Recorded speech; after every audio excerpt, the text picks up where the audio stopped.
Hi, this is Sergey from AWS. Today we're going to talk about migrations.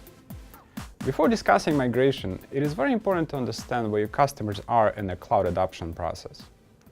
Cloud transformation is a journey that takes time and patience, but we definitely see a pattern how customers adopt our services. This pattern follows an S-curve through 4 stages. We typically refer to these project, hybrid scaling, and cloud first. In the first project stage, customers are just trying to understand how the cloud works and where it may be used in their business. Typically, customers trying to get a few individual cloud-enabled projects going and is not looking for a complete business transformation. So we advise being cautious at this stage. You need to be particularly careful about trying to oversell in conservative organizations with risk-averse leadership. Projects at this stage tend to be driven by individual business units, and you'll find that there are few people in an organization with the skills to implement these projects. Here you need to work hard to identify and develop an AWS champion and find a project that's important enough to get him or her noticed. The key here is to demonstrate success through technical expertise. The Solutions Factory we'll talk about a bit later, we hope will be another useful tool you can use to help your customers at this early stage. As customer starts to prove out the value of individual projects, they'll eventually need to connect the existing internal infrastructure to the cloud. When this happens, we think that they've advanced to the hybrid stage. If your relationship at this point was primarily with individual business units, this is when you'll likely need to start working with central IT. If you're going to need to help central IT to understand how they can achieve the security, governance, and control that they're used to now in the cloud, and I'm sure as some of you have experienced, you may run into a healthy amount of skepticism from individuals who are fearful that their skills will become obsolete and the jobs will be gone. Here you can assure them that based on our extensive experience working with companies through all stages of cloud adoption, those that are transformed to the cloud in most cases need even more IT help because the businesses expand and they're able to achieve even more capabilities faster at a lower cost than their old data centers could ever allow.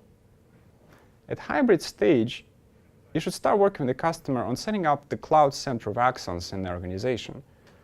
The customer's cloud center of excellence needs to become responsible for implementing the cloud's best practices throughout the organization.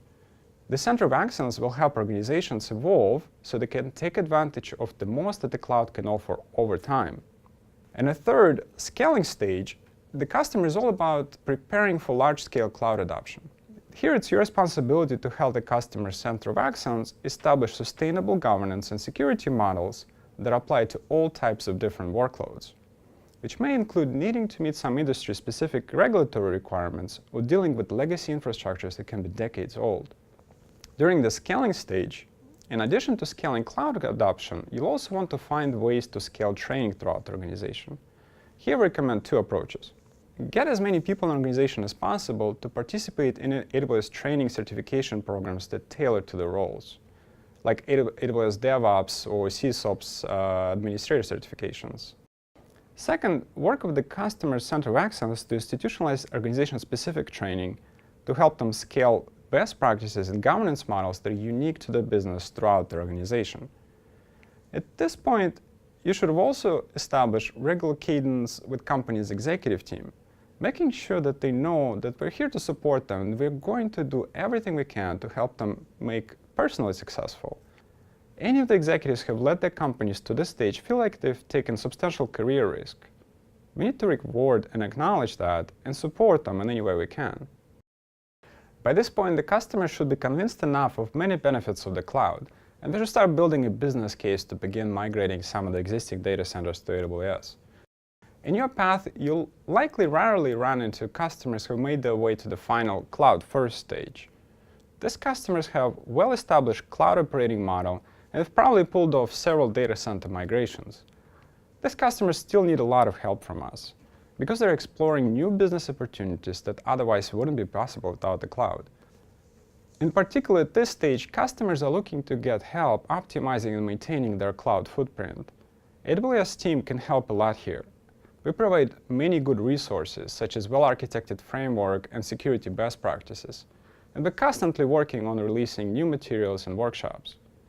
We recommend checking out APN portal to find latest materials and stay up to date.